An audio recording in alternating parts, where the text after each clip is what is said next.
What is it about the Bigfoot Sasquatch phenomena that makes so many fail to believe in it? Is it because there has been no significant physical evidence provided?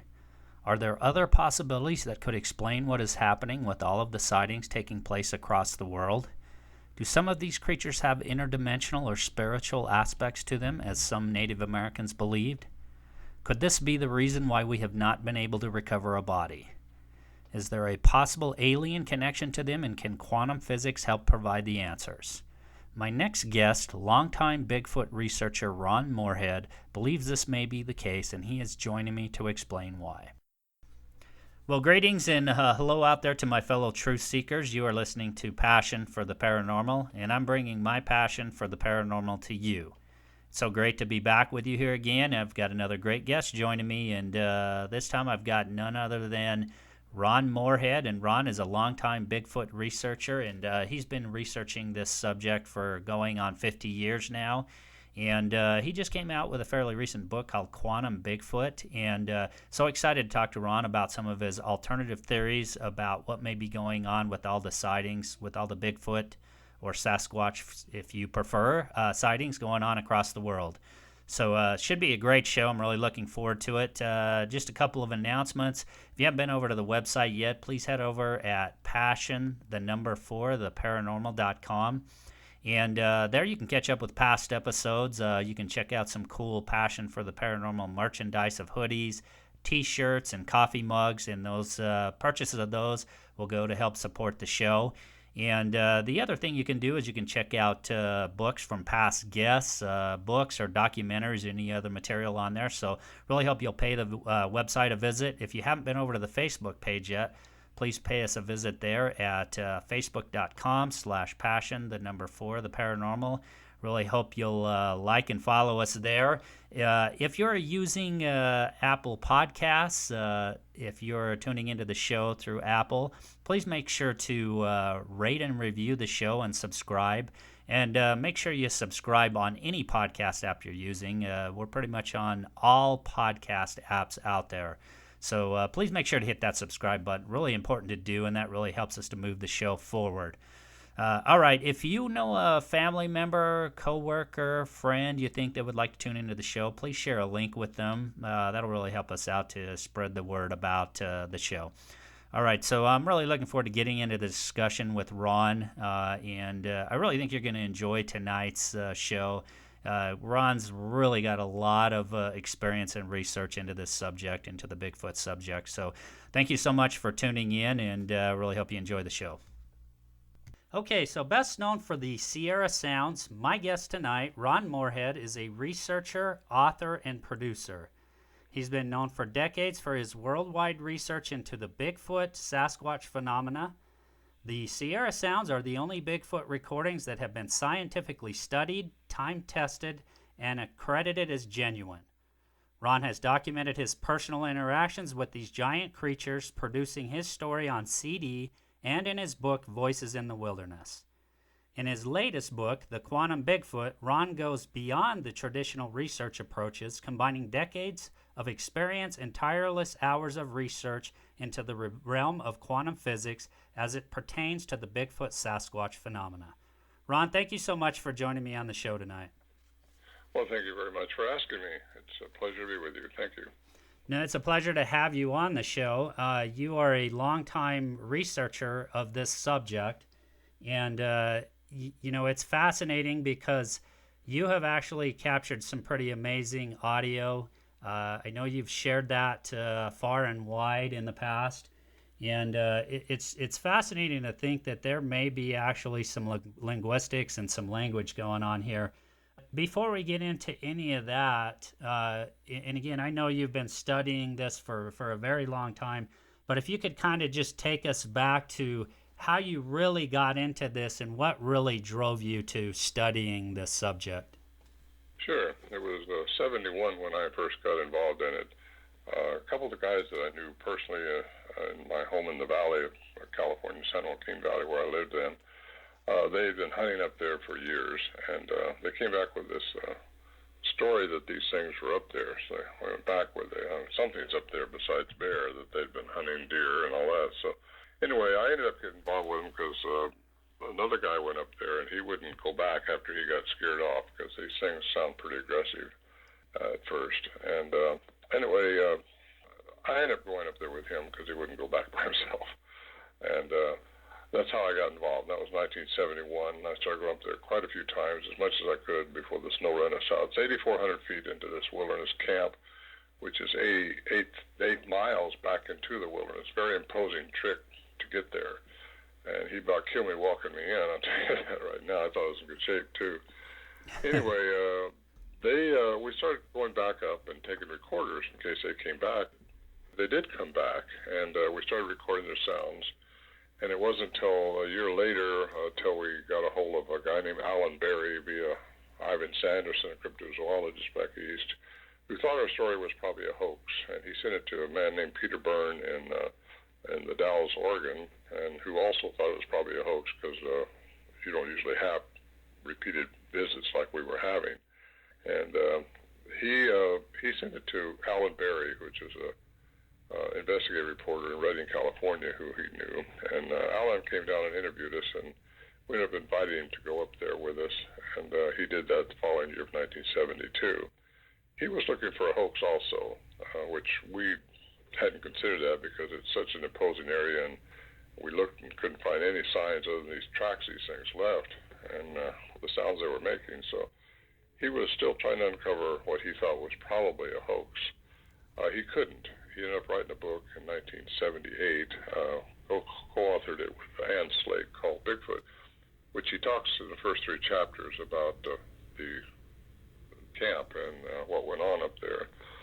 So that's how I got started. I kept going up there each year, and this went on for a number of years. In fact, things are still going on up there a little bit. So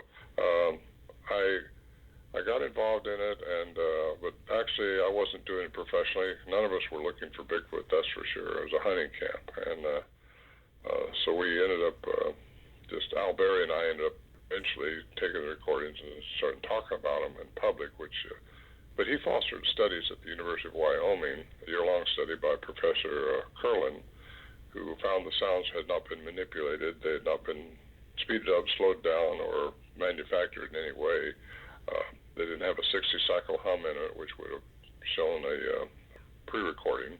But they hadn't been pre-recorded or re-recorded. And we knew that when we were up there, but you have to have a PhD behind it to accredit it. So that's the scientific study we had done, and that was 1978.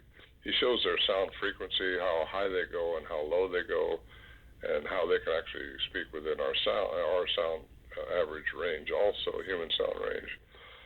So it wasn't until 2008, and a cryptolinguist got a hold of me who retired from the Navy as a cryptolinguist who studies unknown languages. And he wanted to come out and interview us because he thought he heard language by the human definition of language, which means a morphine stream which carries a sapient meaning, like we have, like I'm talking right now. So I found out after he studied the sounds and he got the context of all the recordings. He says they have a language by the human definition of language, which means they have to have the hyoid bone, which connects with the tongue, obviously, which serves the nerves to the brain, which gives us our ability to talk. And only humans are supposed to have on the face of this planet. So that should be the smoking gun of this whole issue, but it's not, because some people still want to deny it. I still find people saying, oh, these are the best sounds, but they're not listening to these sounds. These are very clear. We was able to capture some really clear sounds up there. All of us are recording. So it's all been authenticated by professionals as being real. So that's where we go with. That's how I got started, and ended up doing what I'm doing right now, talking to you and other people in conventions and things like that about it. I've also made another connection here recently, since our government is finally acknowledging UFOs and aliens are existing. There's an enigma associated with these things, which is unusual. We were thinking we were tricking them or trying to trick them up there into getting a picture of them or something, but there's always outsmarting us. And we thought, what kind of a ape is this running around the woods? Because that's how we think, and that's how a lot of researchers still think today, is there's just some kind of a biological ape running out there in the woods that hasn't been discovered. Well, in my opinion, what went on with us up there, all the mysteries that are involved in it, takes it into the paranormal realm. And I say paranormal, I really don't like that word. I know it's used a lot, but something that we need to understand. Al Berry, who had a master's degree in science, who fostered these studies, like I say, he said, whatever you do, stay with science, and you'll be able to talk to people about it. But as soon as you get off in the woo-woo camp or something like that, people want to throw you away. Well, for years we didn't talk about the strangeness that went on up there with the lights and the sounds and the different things we saw. And lately, though, I've gotten into the MUFON group, which is a UFO network, and I've been speaking at some of those events. And I think what we were dealing with up there had an alien component to it. I should say, I think now that aliens are out, and people are starting to believe in them, I can talk about it freely. So I think that probably aliens have got a hybridization program, and I may be getting ahead of you. Curry, if I am, just stop me and slow me down and ask me a question, because I start rambling here.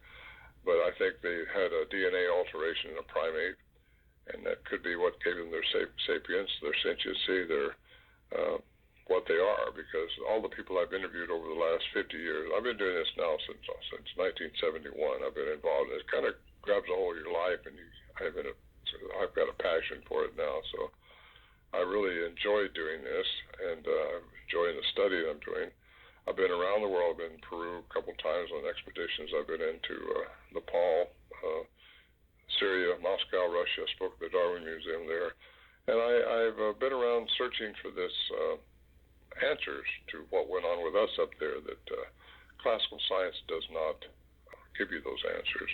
Classical science is Newtonian physics, which basically gives you the idea that everything is measurable, predictable.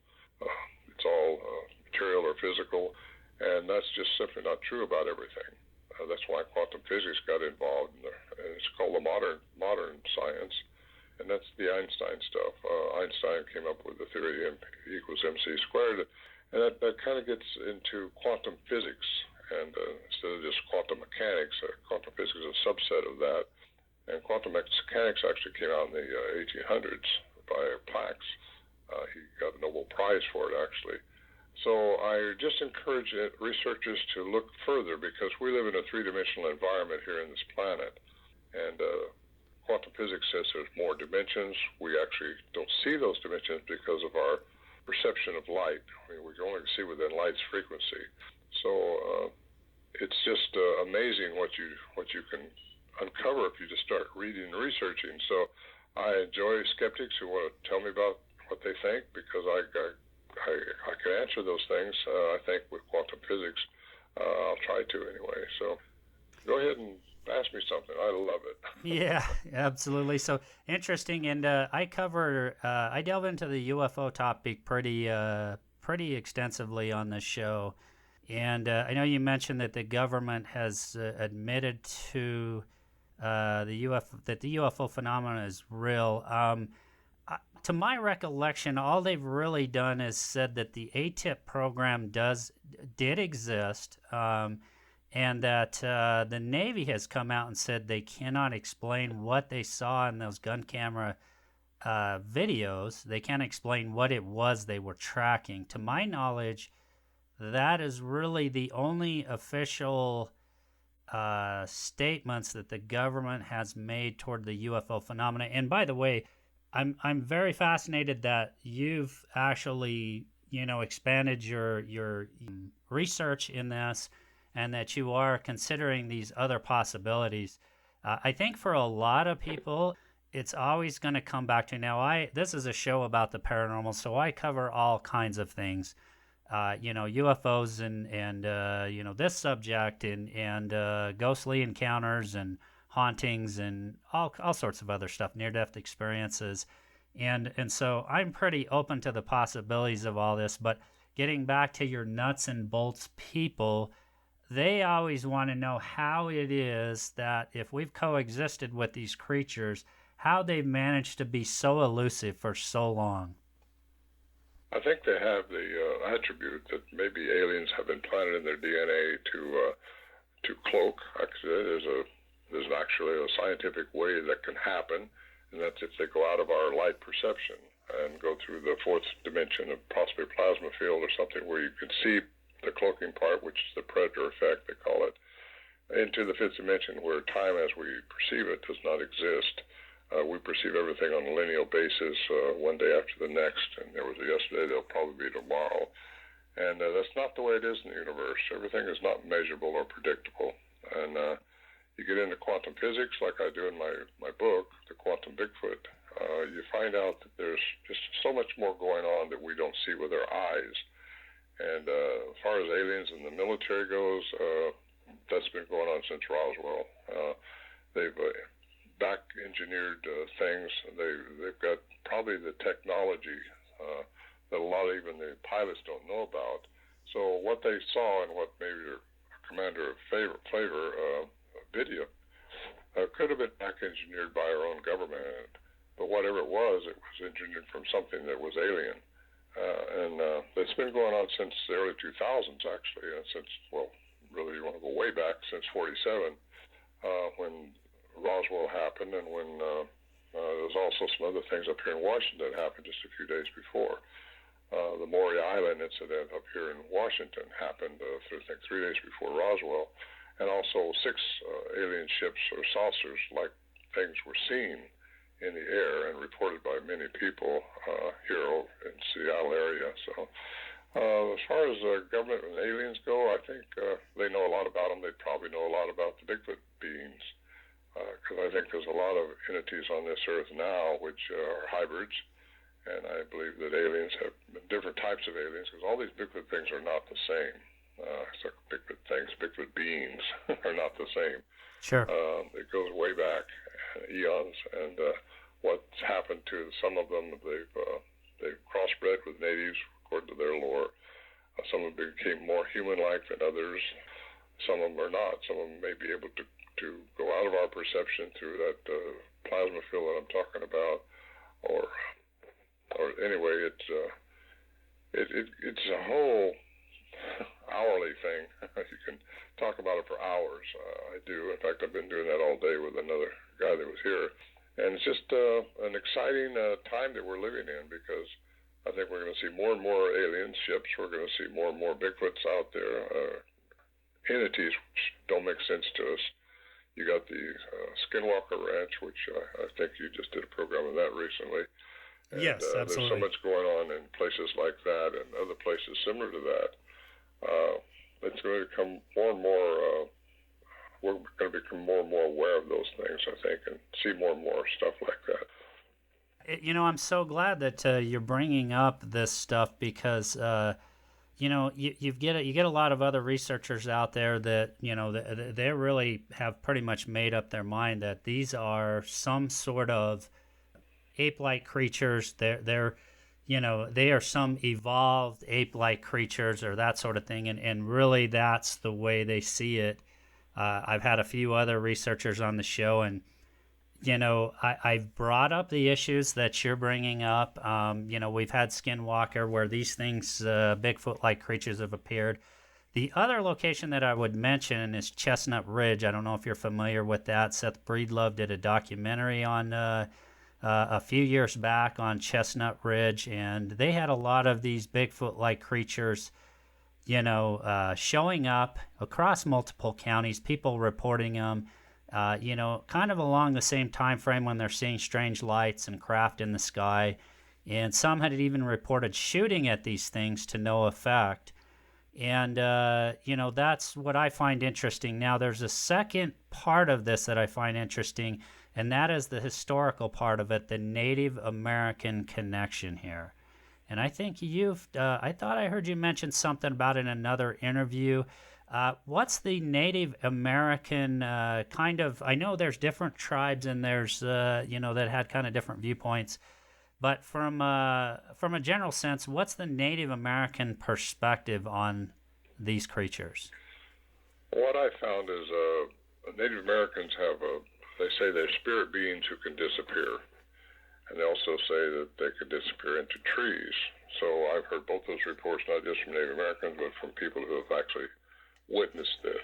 And It's hard to get your head around, but if they can change matter into energy, like I believe they can do somehow with their vocal mechanism, because it's very complex, according to the cryptolinguists and according to other scientists that have paid attention to these.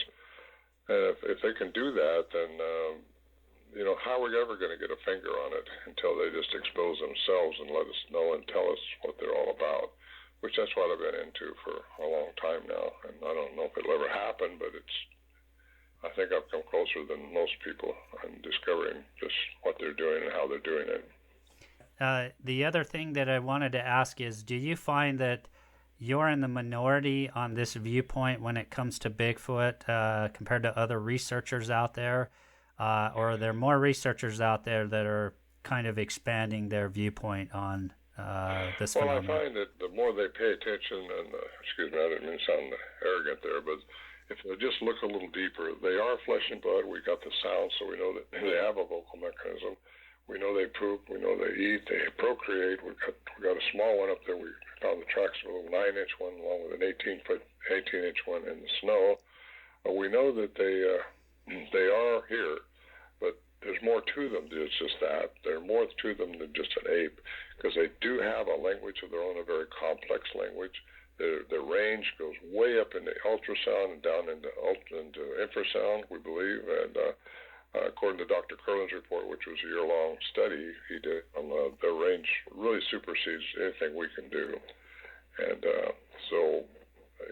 I hear reports all these years, and I used to hear reports about them disappearing. I used to hear reports about, they do this, and you kind of just put those reports on the back burner until you start trying to put it together with the science, and that's what I think I've done with quantum physics.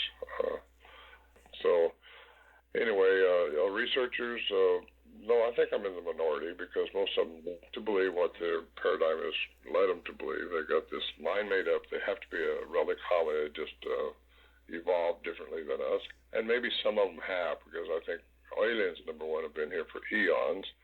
And they probably played with the primates, they played with different animals, messing with the DNA, and created all kinds of freaky things.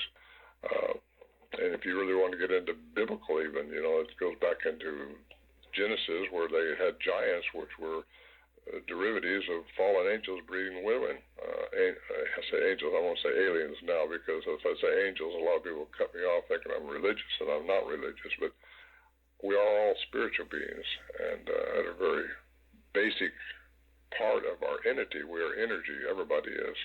And energy can't die, according to Stephen Hawking, a physicist who died a little over a year ago. So if you just study it and look and see what's really going on, with science and with what does answer all these things, you won't be blocked in that basic square of the thinking there's just an ape out in the woods. And unfortunately, that's what these researchers are looking for. I watch these programs on TV, and I end up cutting them off just because they're just barking up the wrong tree, unless they're just lucky, like Bob Gimlin and Roger Patterson was to get that film. You just got to catch it at the right time, and they got lucky. Got a picture of one. We were lucky up there in the Sierra camp because we got to record them. And anyway, that's the way it goes.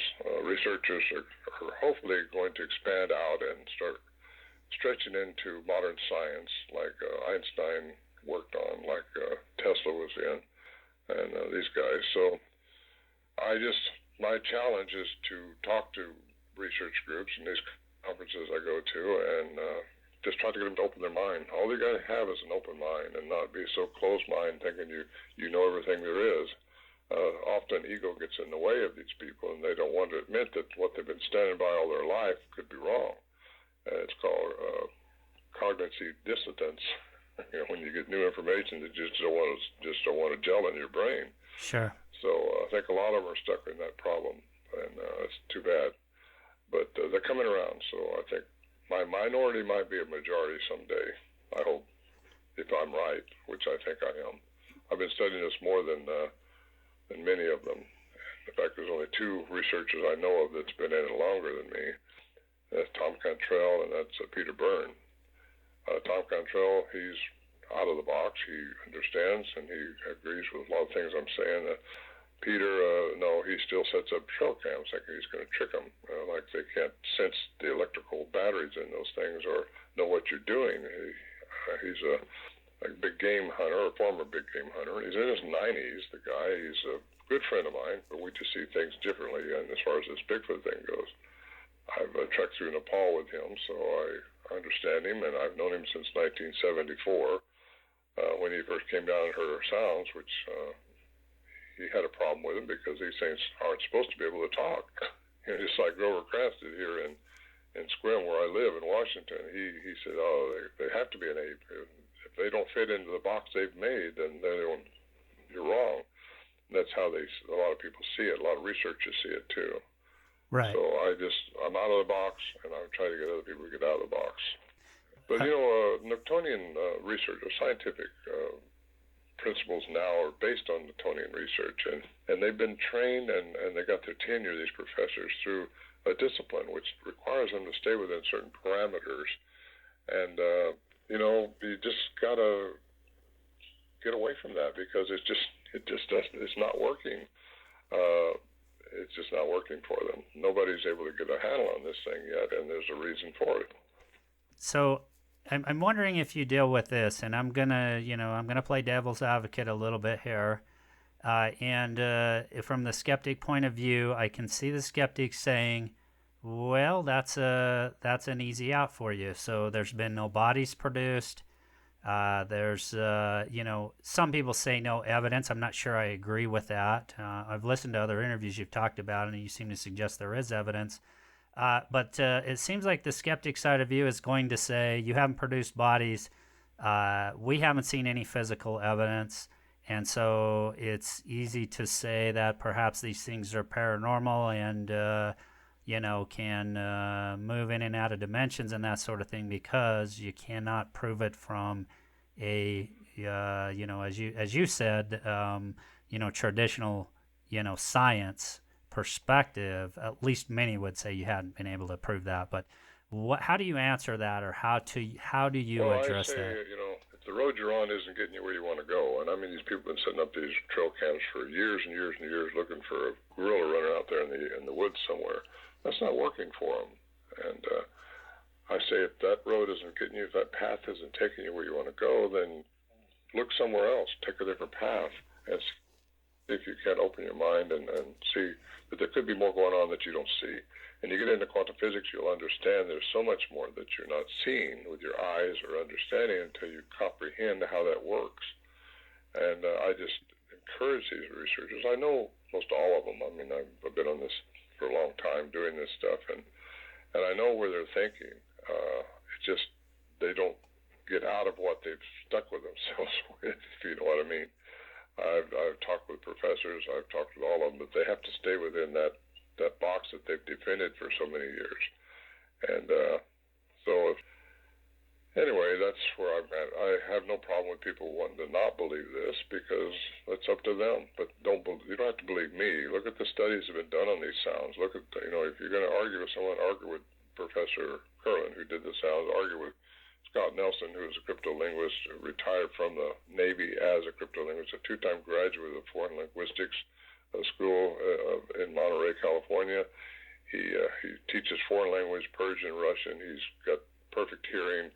The man is more than qualified to transcribe a language from sounds. That's what he did in the military, and he's done that. He's transcribed a language from these sounds, a complex language, and it takes certain things for that. If you study what's really gone on behind what we've recorded up there, and I say we because we were all recording, all five of us, six counting Al Berry, and if they just study what I've got on it, they won't be so skeptical. They maybe get an open mind and realize that, these professors, Curlin's written over 200 professional papers.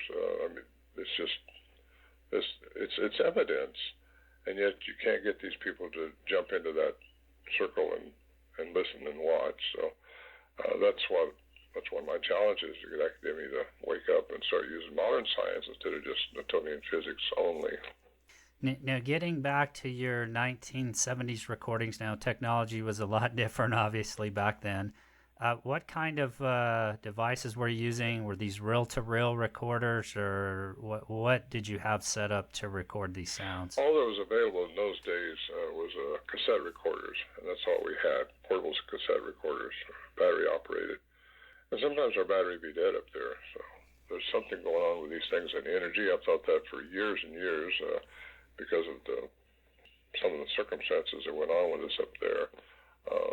So Scott Nelson, the cryptolinguist, I've had him up there several times. He's trying to go up there with a bunch of batteries that last for a week, and they'll go dead on him. And they seem to have a way of draining your batteries. And but we were able to capture enough sounds to get the scientific study going on, and a lot of like you say, the skeptics out there just can't believe something running around the woods have a language like we do. They think we're the head of the food chain here. We're not. These things are bigger, stronger, faster. They have a vocal mechanism far superior to ours, and I believe they can make frequencies that are capable of doing some interesting things. Like Tesla said, he said, everything is energy, frequency, and vibration. And at its basic form, that's what we are. That's where the string theory comes from and all that. You realize that's where everything really comes from. And we only have two vocal cords, I think these things possibly have more than two. And that's how they do these sounds they make, which is out of our range. And some of the sounds they make probably you don't even hear. I've been frozen up there when these things were, I know behind this tree, I just couldn't get there. It's like a force field that I got hit with, me and Warren Johnson. And there's so many things like that's happened to us up there, just oddball, paranormal things. And there has to be a scientific answer to it. I don't believe in miracles anymore. What I believe in is the knowledge of quantum physics. That's how miracles happen, because you can actually think things, and it creates an energy which goes out, and it goes on and on. I get really deep in that stuff if I'm not careful. So the other thing that I wanted to ask here, so as you've been out researching and trying to find these things, the strange thing is they do seem to always be aware, when people are near. Curry, I'm sorry, I'm not hearing everything you're saying. It's really broken up and static. My question was, do you think, you've mentioned that you think there's a spiritual aspect to these beings, and it seems to be, as people are going out to look for these things, that they almost seem to be aware before you're ever there that you're coming.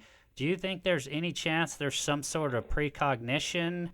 As people are coming in, they kind of already know you're there before you ever get there, sort of thing? Or what do you say about that? Yeah, I say yes. What we dealt with in the Sierra, I call them the Sierra Bigfoots. I shouldn't even call them Bigfoot, just call them Sierra beings, because don't know what they are. They have a Bigfoot, we know that. But yes, we're all spiritual beings. And these things, which I believe they're hybrids, and they have a human element to them in their DNA.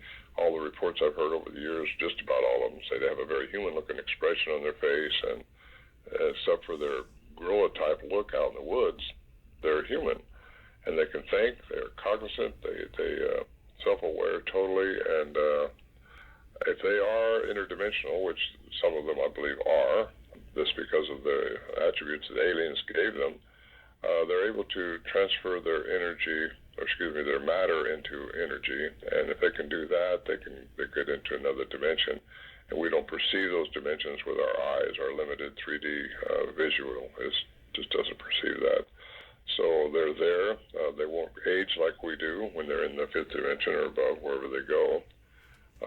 I just believe what we were dealing with up there was something like that, because we didn't have that many sightings, really. My daughter had 3 sightings. That was very unusual. Warren Lewis Johnson had a quick sighting one time. I had a quick sighting one time.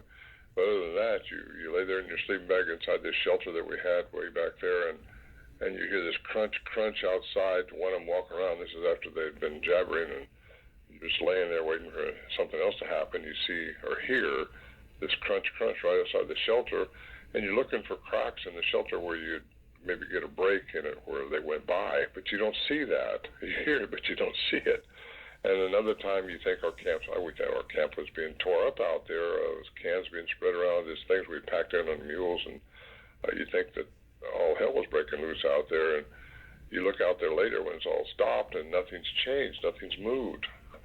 And that's really difficult to understand how that can happen. They was either hypnotizing us all with mental, some type of mind speak or something to get us think we heard that, or we did hear it. And if we did hear it, how did we hear it? Because nothing changed. So are we reaching into another dimension with all that, or do they have a focal mechanism that can actually make those sounds and make us think that? So that's it's still a mystery what went on up there. So I think there is a alien intervention somewhere along the line that has caused some of these beings to have some attributes that can cause them to be interdimensional and spiritual. Yes, we're all spiritual. Some people don't want to believe that, but spirituality and quantum physics are synonymous in my mind. If you see what Stephen Hawking said, like energy can't die, I mentioned that earlier. Energy in religious circles, that would be called you're going to pass on and go to heaven. Well, in quantum mechanics, it's you're going to pass out of this form and change into some other form. It could just be energy. It might be another form of some type of energy. I wanted to talk about, so getting back to the more the nuts and bolts part of this conversation, and that is the evidentiary part of it. Now, you've mentioned the audio pieces that you've captured, the audio evidence. There's a lot of talk of hair samples that have been that have been analyzed. Are you aware of any other significant piece of physical evidence that's been captured that really proves the existence, even outside of what you're talking about? Well, I'm aware of the 108 samples that Melba Ketchum, she's a geneticist in Texas, worked on a few years back, and she came up with the mitochondria, which is the maternal side of these things, was mostly human. So that was interesting. She said the nuclear DNA, which is the male counterpart, could not be found in the gene bank, which is 224 billion samples, couldn't be matched up with anything. So that kind of throws people for a loop, especially academia, because it doesn't follow than what they think these things have to be. They downed her, said it was contaminated if it had human in it. They've pretty much destroyed her. However, 2014, a National Geographic sponsored team went up into the Himalayas behind Bhutan. At 17,000 feet, they found these tracks, which they thought was possibly a Yeti. So they took the eDNA, which is environmental DNA, out of it. And the geneticists that did that from France came up with the mitochondrial, the maternal side again, was 99% human. And the nuclear DNA, she don't know. Now, I was privy, because I know the people over there, to get a preview of the original documentary that was going up there before it ever got released into the public. And I noticed that when you see it in public, they don't talk about the 99%. In her paper, which I read, she doesn't talk about the 99% mitochondrial being human, because that would get her out of the whole field. They would destroy her like they did Ketchum. So, I think there's all this confirmation that's going on, which has just been 2 now that's done the complete studies like that. I don't know how many more they have to have before they're just going to give it up and say, okay, there's something else here, a new species. It is a new species. So that's what the Bigfoots are. And again, they're not all the same, because there's been multiple different aliens, I think, inhabited this earth at different times, done different things, doing different things now. There's probably a hybridization program going on with alien implants into people and things, and that opens up a whole can of worms, really. Now, I wanted to talk about the actual. There's different reports out there about these things. Some seem to be that they're very fearful of these creatures, and perhaps they've been tracked, they've been followed. Some people have reportedly gone missing, where sightings have happened. From your perspective, is there anything we have to fear from these creatures? Are they sometimes harmful? Where do you kind of sit on that? Because you'll ask one researcher and they will say, I think these are peaceful beings for the most part. And then, I've had another researcher who was on here who thinks that if you're in the wrong place at the wrong time, it could be your last breath seeing these. Where do you kind of stand on that? Well, because I think there's different types of these things, I can't say they're one way or the other because different ones will have a different agenda. There are some, I believe, that are very malevolent, and there's some that are malevolent. My tongue tied now. But, there's some researchers say I've encountered them. They're very peaceful. We saw 11 of them and give them grapes or something. So then there's other ones that never come back. They're missing. There's a UFO report there and possibly an alien Bigfoot around. So you hear both reports, both sides. And what becomes of these people we'll probably never find out because they don't find their remains. So the ones that are bad and the ones that are out there, they could hurt you and they could destroy you really very easily. Depends on their agenda and who their maker was, I should say, and what they're trying to do. So what I advise people to do is just keep your flag up. Know who you are as a human being on the face of this planet and what image you're made into, because we're hybrids too, made in the image of God, if you want to call that. I'm not religious, but I feel like we are very special people. We are very privileged to be on this earth. Aliens want to acclimate to this earth. They want to get their species to survive in our environment here, so they're hybridizing different entities and to keep their species going. And I also think they're not just out there UFOs, there's USOs too, which I just started talking about that recently. It's underwater submersible UFOs, USOs, and they've been seeing a lot coming out of the water and just shooting through space. So don't tell us what's going on right here in our own oceans, as far as inhabitants go. There's just so much to know about this subject, and I can ramble on for hours about it, but ask me another question to get out of this. Time frame wise and location wise, with craft that have been seen in the sky, do you think it's possible that even they may be working with alien visitors here, or maybe aliens themselves? Possible. I don't say anything's impossible, because when you get into quantum physics, you realize that anything is possible. If it can be imagined, it can be possible. I didn't catch everything you said, but the core of it, I think, is what you're trying to say is it possible that they could be aliens themselves and not just a hybrid? Is that what you're asking me? Yeah, absolutely. I mean, could these things actually... Yeah, it's possible, but I think that to maintain their concealment, because these things are very huge, they're very big, they're very agile, extremely agile. For their size, you wouldn't think anything could be that big. But, I think there's definitely something going on in that range.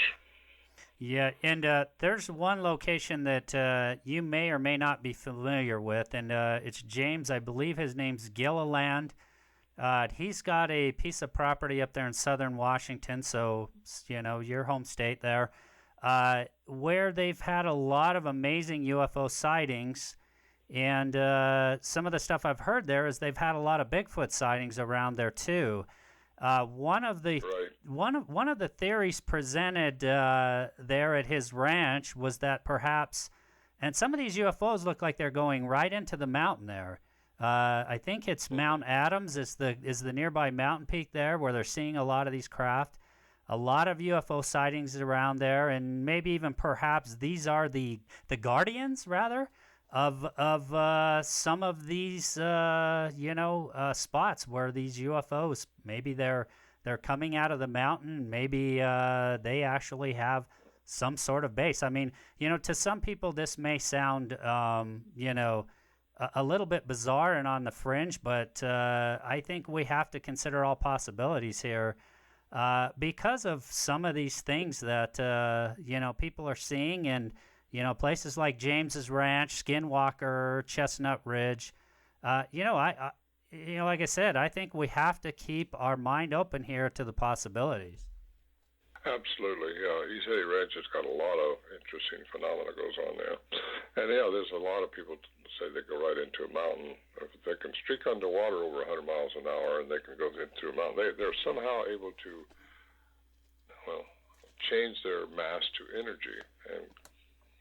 And of course, energy doesn't weigh anything, and it just goes through. It's like the plasma field. So, yeah, who knows what's really going in the mountain and what's flying that thing that's going in the mountain and what they're doing once they get in there. Just like the South Pole underneath the ice caps there. It's like underneath the waters here. We don't know. It's all speculation, and that's all we can do with all that stuff is speculate. What I do is try to put the dots together, what I believe to be real and what I've seen all over the world and how this works, and I combine that with the science of physics and see if it fits. And if you get interdimensional, yeah, it fits. Now, I'm assuming you've had several sightings of these creatures? Just one real sighting that I can say, yeah, because I seen what was making the sound. There was the night in 1974 when these things were, in fact, the Samurai Cry that you're probably going to play was the night I saw one. I saw what was making that sound, and some people say, well, if you don't see what's made the sound, you don't know what made the sound. Well, that's true. But that night I got to see what was making the sounds, and I was interacting with these things. It's on my second CD that I produced a few years back. And it's actually, I was able to get my recorder out of my saddlebag and turn it on in time to get some pretty good vocalizations out of these things. This was 1974, so this was 3 years after we first encountered them. And they'd become more and more accustomed to us, and I think vice versa. We've gotten where we realized we wasn't going to get eaten by these things. They're not throwing rocks at us. They're not hurting us. So I was getting kind of bold that night, and I was yelling back at them and trying to mimic what they were saying. But I got to tell you this about these things. They will toy with people. They were toying with us up there. We didn't realize at the time, but they were having fun with it. They think that we think we're smarter than them, and that's so... it's just not. These things are more intuitive. They're out in the woods, and they will see you a long time before you ever see them. And assuming they don't transfer their mass into energy and just go out of your perception, which I think a lot of them can do that, you're not going to see them, and you're not going to look for that. Most people aren't out there looking for that. If you're out there with a gun, you're probably never going to see one, just because they don't like to get shot. And if they're in their three-dimensional environment, which that's what they do when you see them, they're in our three dimensions. They don't like to get shot. It hurts probably. Sure. So anyway, you got the counts all the way back into Fred Beck's. You got Osman incident up in Canada, 1924. He said they were chattering amongst themselves. And that's in John Green's book, The Apes Among Us. And then you've got the Fred Beck's story of Mount St. Helens, and that's not too far from East City Ranch that you mentioned earlier, where he claims he shot one dead on and fell off a cliff and they couldn't find the body. So you find a lot of people say, well, how come there's no bones? How come there's no... Well, these things take care of themselves when they have to. If they can't get out and they don't have the attribute of being interdimensional, and someone may not have that, they might just be a relic hominid that's evolved. However, I think there's something else going on with the mitochondrial DNA as far as inbreeding with indigenous people. So I think a lot of them have become more human-like than others, and they may have lost some of the attributes. So if they got children, I think the children have to learn what they can and can't do in this environment. And if they learn how to be interdimensional, I think that's when they leave their parents. Now, that's just my speculation there. Sure. Now, you've obviously been studying this phenomena for many, many years. It sounds like the better part of 50 years or more. Now, let's talk about, because you mentioned the DNA analysis. Are we talking about the same pairs of chromosomes, just like a human, 23 pair of chromosomes, or is it different? 23 pairs of chromosomes is what they would need to interbreed with indigenous people. So I think, according to Ketchum, they have 23 pairs of chromosomes. The DNA, like I say, I think I mentioned her studies, but scientists will claim they were contaminated because they have human mitochondria in them. She swears up and down that it could not be contaminated. She sourced a lot of it out to credible places and didn't tell them what it was. And so anyway, it's interesting. I think she will be vindicated one day, and she should be, I think. I'm not a physicist. I want to say that right up front, but there is a rule that governs all these mysteries that we call miracles, paranormal stuff. There is a law that is out there and that's through the universe. It's not just in the micro world, it's in the macro world of the whole universe, how everything works. It's called modern science. And I try to get people to at least open the book and look into it to see if it fits with something that may have happened to them. Because most of these academics, most of the researchers, until something strange happens to them they can't explain, they will never get into thinking that way, thinking that it's possible that maybe Ron was right. Maybe there is something else going on besides this snake running around the woods, and that's too bad. Yeah, and I wanted to ask, so you got into this in the early 70s, but I'm wondering when your views really kind of started to shift. Did it all start out as more nuts and bolts and thinking that these were just an advanced primate species? And if so, when did your views begin to open up and shift a little bit to the possibilities of interdimensional? For years, I thought, just like most researchers think today, there's just some unique animal out there that we've got to understand. But I didn't have answers to the enigmas that were going on with us up there. We thought, well, whatever, we don't know. But you can't help but think it's just got to be an ape that we've got to understand. Well, it wasn't probably till 2010, something like that, maybe 2009, where I started thinking, okay, what science really could govern miracles and govern interdimensional stuff, and it's quantum physics. I mentioned that to Dr. Meldrum when we was over in Russia, Siberia. I said, what do you think about quantum physics? He said, I can't talk about quantum physics. He wouldn't. He's a classical scientist and a good one. He's out there on our side wanting to establish these things, but he's doing it through classical means, and which is great. That's what his discipline is. He has to stay there. But I know for a fact he's a very religious person too. And how can you be religious and not look at things spiritually sometimes? How quantum physics and spirituality. Even Tesla said that. Well, one man calls God, another man calls quantum physics. So, these guys back there, Einstein, Tesla, these physicists, they believed well, they have to, because once you get into the math of quantum physics, you realize there's more going on, and that's where you get into religions and spirituality. So I get off the track so easy on this stuff. The next question I wanted to ask you, so we've had so much secrecy, and we've already established that already in our discussion, the secrecy that's been behind the UFO issue. And you get into some of the work of people like David Paulides, wrote the Missing 411 books. He's tried to get into gathering evidence and a lot of information on people that have went missing in state parks and national parks and these sorts of things. And he seems to kind of hit a wall sometimes where he doesn't get a lot of cooperation. But I guess what I'm getting at is, are you finding, not just with the UFO subject, but with the Bigfoot subject, do you think perhaps there's a lot more government knowledge than what they're leading on to about this subject? Absolutely. Yeah, I'm quite sure the government knows about these things, and they, just like the UFO was covered up for so long, so many years, now it's out. The classified stuff is getting declassified. We're able to review it, look at it, the UFO phenomenon, back engineering on their crash ships and different things like that has gone on for ages. I know David pretty well. He's retired, as you know, a retired law enforcement, and he states in his 411s that, he gives you the black and white facts of it. You can make up your own mind what you think happened to it, but there's so many mysteries involved in this. He's I got to tell you, in 2018, July of 2018, I took him and his videographer up to our camp.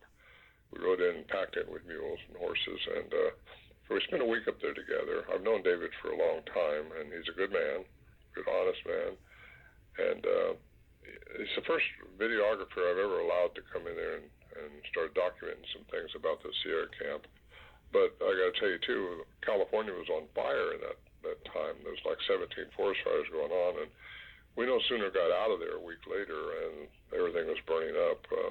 So I'm kind of glad I allowed somebody finally to go document some things, and that's in the Hunted Missing 411 video DVD, and you can rent it or buy it either way. And there's about a 15-minute section in there on the Sierra camp. And I'm really glad he did that, and I finally opened up and let somebody do that. But yeah, there's a lot of interesting missing people that there's just no accounting for. And I found out too that a lot of those people around that area where our camp is, our camp was the hub of so many unaccounted for people, and that kind of made me stand up and listen a little bit, because to this day we don't know for sure if these things were good or bad. They did not eat us. They did not try to break through the walls of that little shelter and get us. Of course, we all had guns, and I'm sure they don't like to be stung with those bullets. So we was ready to shoot if we had to. I think probably they knew that, but I also think they knew our intention was not to kill one or not to shoot at one. And that was true. None of us really wanted to do that. So after a while, I think they began to become accustomed to us and vice versa. And that was pretty unique, really, a unique period of my life. It was 2016 when I was up there with my beloved Carrie, and we saw this elongated light. I talk about this in the 411 film. It's just an anomaly. It's something about 3 foot long, looks like a Star Wars saber, comes floating through the trees, and I'm by our tent. And what do you do with that? It's just intelligent something going through the trees, and it just went by us, and we watched it for several seconds till it just went out of sight. So there's just anomalies going on, and why some people are into it and some people aren't, I don't know. I don't know why. I got my ideas why it happened to me and why it happens to certain people, why it doesn't happen to other people. It's called the human residence, not residence. It's the sound. Actually, let me back up. The Earth has approximately 50 strikes of lightning around the globe every second, which creates a resonance of 7.8 hertz frequency, 7.83 exactly. And when we are out in our non-analytical state of alpha wave of brain, which we're in the beta state right now, where I'm thinking, analyzing things, and we're talking. Once you relax and get into the beta or the alpha state, which is just before you go into the theta state, which is sleep, but your frequency, your body frequency, drops down to what the Earth's frequency is, and that's kind of interesting, the way those things work. I think these Bigfoot creatures, whatever they are enough animal to be in that same frequency and be in tune to the Earth, and I think that's why a lot of people have their encounters in the evening time when they're relaxed. If you're sitting out there with a gun waiting for one of them to hit a tree or something, chances are you're not going to get anywhere. I don't pound on trees anymore. I don't yell. You got to go somewhere and just sit down and wait. And if you're the right person, you've got the right attitude in your head, it might work for you. You get the hot zone where these things have been seen a lot. Did I get off base again? No, absolutely not. And I think this is all intriguing discussion, and I think it's all relevant. Absolutely. You mentioned there's researchers that are really big on the rock clacking, the banging on the trees, and that sort of thing. What do you think? They obviously do communicate. It seems like this way at times. What do you think the reason for that is? Is it that they're just communicating with each other? What's your take on what may be going on with that? I think they're communicating with each other, or it's a code. I've got that recorded. It's on my second CD. You can actually hear them pounding on over here on rocks and over here an answer. And that was the night I actually recorded the samurai cry, which people call it now. And the night I got to see one. And prior to them coming in and actually talking and jabbering or gibberish or whatever they do, they'll usually do a sign like that. They'll pop on something, or they'll crack a big limb together to see what your reactions are going to be. What we learned up there is just be still, don't do anything, just keep doing what you're doing. If they don't think they got your attention, they might come closer and do some more. So it just depends on what you want to happen. If you really want them to come in closer, which you better keep your guard up, because you don't know what the intention is still. But yes, they do beat on trees. I recorded it, got it out there. They beat on rocks rhythmically, same thing, and you'll hear another one answer. They do all that. They did all that prior to them coming in closer and doing the interchange of language and the chattering. Interesting. Now, it doesn't seem like a lot of people experience hearing the communication. At least, again, I'm not a Bigfoot expert by any means. I've covered it on this show. I have done a little bit of reading on the subject, but is it pretty unusual to have that kind of communication? And do you think it only happened because they had built up a level of trust with you and your group? Both. It's very rare. In fact, I've heard only a few reports. Well, I say a few. Over the years, I've heard quite a few people saying they heard sounds just like we've recorded. The language, the chattering. You've got this stuff going on in different places, reported by different people, but most people aren't out there with a recorder trying to capture these sounds. But I do get reports of them hearing the exact sounds that I have. So, yeah, it's in a minority, because I don't think a lot of them even have the capability of speech as we know it. They may just be, like science says, just something that's evolved up. But they've, again, crossed with so many indigenous people, they've become too human-like to really get into the interdimensional stuff. Did that answer your question? Absolutely, I think so. And there seems to be, researchers that go out there that, they spend a great deal of time. They may spend weeks out in a certain location before they build up the level of trust, perhaps, with these Bigfoot creatures, to where there seems to be interaction, some form of communication, but yet you also get researchers that, you mentioned that they kind of seem to like to toy with people sometimes. And there still seems to be some aspect of that going on, even with some of the researchers that are out there and feel like they've gotten to know some of these groups of creatures. Yeah. A lot of them claim that. I think these things knew us. I'm sure they knew who we were, because one time when we were packing the mules down before we were starting the camp and getting ready to go, trying to make it before dark, we got on the trail and started heading up the trail. About a quarter mile up the trail, we found this big track, fresh track, perpendicular trail. And just before that, the animals got spooked by something. We thought, well, that could be a bear or anything. However, when we got to camp, these things were already there. And we know that from the next morning what we found. And I get into the whole story of it in my first book, The Voices in the Wilderness. And that's, yes, they know who you are. That's intelligence. That's really unique. And they know I think they can sense who's going to have the attitude that they want to shoot them or want to shoot at them. I know they knew my feelings was, I don't want to shoot you. Bill, my good friend, who also saw them the same night, he don't want to shoot them. He's ready to, like I am. We all carry guns at the hunting camp. And so, who knows? We don't know. There's so many things we don't know. I can only think what I do know and what I think after 50 years of doing this. I was 29 when it started. I'm 77 now. And I feel very fortunate to have had this experience. Absolutely, because many will go their entire lives without, seeing anything perhaps paranormal. Maybe part of it is they're not open enough to it. I don't know. But yes, you certainly are probably in the minority on that. In fact, it seems like there's researchers out there that, they believe in the phenomena. They may have never even seen one. It's kind of like me. I'm a paranormal investigator. I've had a lot of strange experiences on paranormal investigations. And however, if you ask me if I've ever seen an apparition, a full body apparition of a ghost, I'd say no.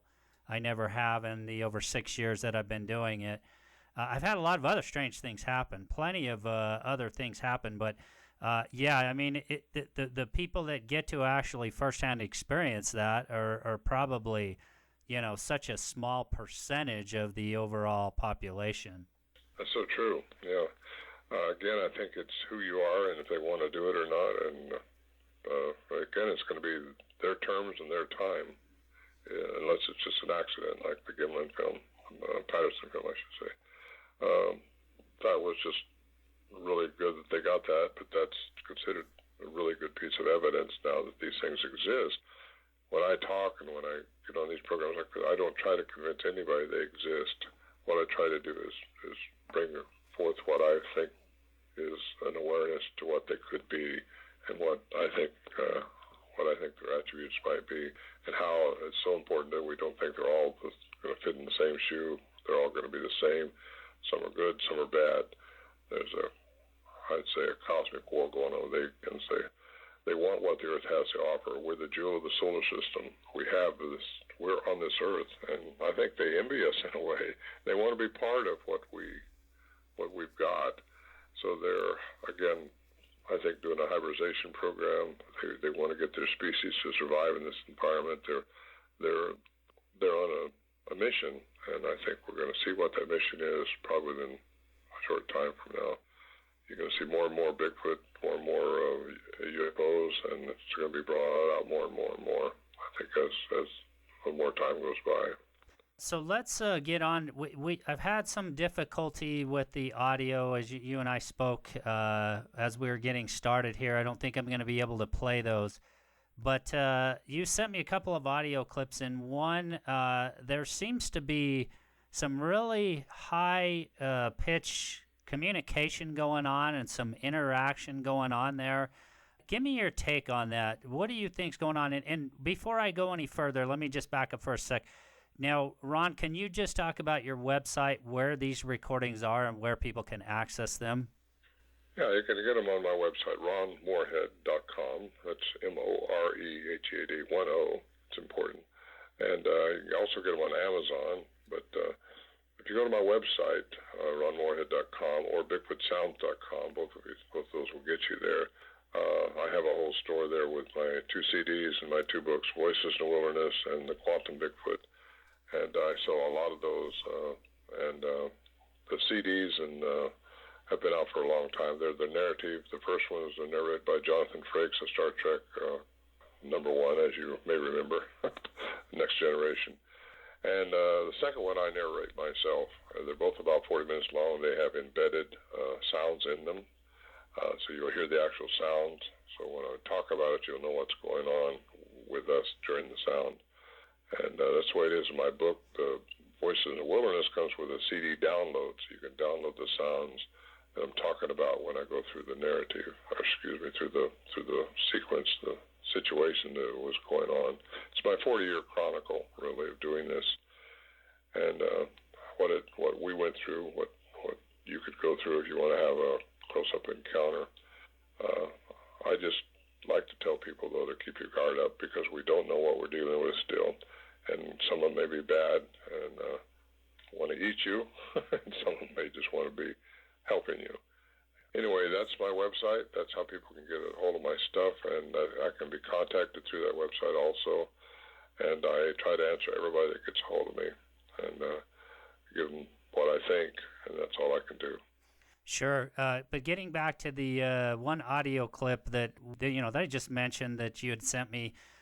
There's some real high-pitched interaction going on. You said it's been analyzed and such. What has been gleaned from review of that audio? If it's the one I'm thinking about occurring. It's a male and a female, and they're having a conversation. It's very rapid sounding. It's very clear. It's a very clear recording. That's actually Al Berry caught that in 1972, and that was analyzed by the University of Wyoming, Dr. Curlin, and he showed the sound range of these things, how it supersedes what a human can do. That's all in a book called Man Like Monsters on Trial, which was published by UBC Press in British Columbia from a seminar where he spoke in 1978. And he revealed it all there, his study, and it didn't go anywhere until the cryptolinguist got hold of it in 2008. But we did have other sound experts listen to it in between, and nobody can duplicate that. Supposedly there's according to one study anyway, there's 5 octaves in one tone in some of these sounds, and that's inhuman. So if I can just get that established by a bioacoustical engineer at some university someplace, which I reach out for to get somebody to grab a hold of this unbiasedly and tell me if that's true, I'd love to start talking about that more, because that puts it even out of the ballpark further as far as credibility goes. It's credible. What I have so far is very credible. And for these people that say, oh, they can't talk, well, they've just got a closed mind and they're not thinking outside their box. And anyway, I'm off subject again. No, and I don't think you are. That second audio clip you sent, it's titled Samurai. There's some whooping going on there. Talk a little bit about the Samurai audio. Yeah, that's the night in 1974 when I saw one. I saw the thing that screamed the Samurai Cry, I guess is what you call it. That was coined actually by Matt Moneymaker, a BFRO who was on that Finding Bigfoot program. He came up and before he ever started the BFRO and heard that, and he said, that sounds like a samurai cry. And so it's got kind of coined that through the BFRO.net website. And that's actually how Scott Nelson, the cryptolinguist, found the sound itself. His son was looking for a project, and he heard that, and he had to find me then to find out if he could come out and talk to me and get the context and study the sounds, original sounds. Anyway, where we're going, I forgot. Lost track. It's just what may be going on with the samurai cries and the sounds captured there. He was running down from behind me to 2 more, we think an adolescent and a female down by the creek. And that's where I see him going through the trees, and didn't get a good look at his face or anything like that. But it's huge. It was almost like it was floating very rapidly, though, just shooting down through there. Bill, my friend who was with me, just the 2 of us in camp, we packed in with supplies and with our mules, and he also saw one. He didn't see the same one I saw at the same time, but he's seen them down by the rocks by the creek moving around. So we both got to see that night what was making these sounds that normally they didn't interact with us till we got inside the shelter. So this was a pretty unique evening, a pretty exciting evening, and it started up again the next night too. So it just that's the samurai cry. The whooping sounds is what they do, I think, to signal each other when they want to leave or when they want to come in. Different whoops have different intonations. I've got those recorded and got those on my second CD also. Al Berry, who wrote the narrative for the first CD, who Jonathan Frakes narrated years ago, I published both of them. He's got the more aggressive sounds on that CD. You can buy them both on my website at a reduced price. And it's also, all this stuff is downloadable. My books, my CDs, it's all downloadable. And you can burn them to a CD or whatever you want to after you get that. But I do ship them out. And the books actually are being done by print on demand now, so they get shipped out with the download links so you can download it. Now, speaking of the books, you mentioned your website, Morehead, I believe, .com. And Ron Morehead, RONMOREHEAD. Okay. Now, anybody wanting to purchase the books, where else can they find your books? Amazon.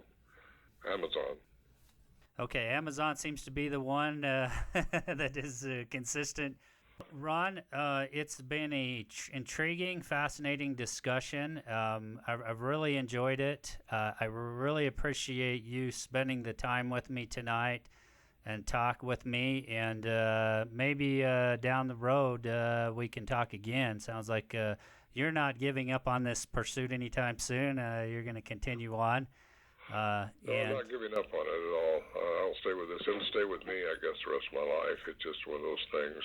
Can't help it once you have these things going on in your life. I had a very adventurous life. I'm very fortunate. And, so no, it's going to stay with me as long as I'm me. I appreciate being invited on your program, Curry, and I hope you get you again sometime. All right, sounds good, Ron. You have a great night, and thank you for joining me once again. You too. Thank you. Good night. Well, there you have it. That was my interview with Ron Morehead, and a big thanks to him for spending the time to talk with me about some of his alternative theories on the Bigfoot subject. It is fascinating and intriguing stuff. It really is. One thing I forgot to mention is if you go over to the website, on the front page there, you will see an option to subscribe to the Passion for the Paranormal newsletter. And just understand your email will not be shared with anybody. This will help you to keep up to date on latest news about the podcast and any other relevant information. So hope you'll subscribe to the newsletter. And thank you so much for tuning into the show tonight. I really hope you enjoyed that discussion with Ron. Have a great night, everybody.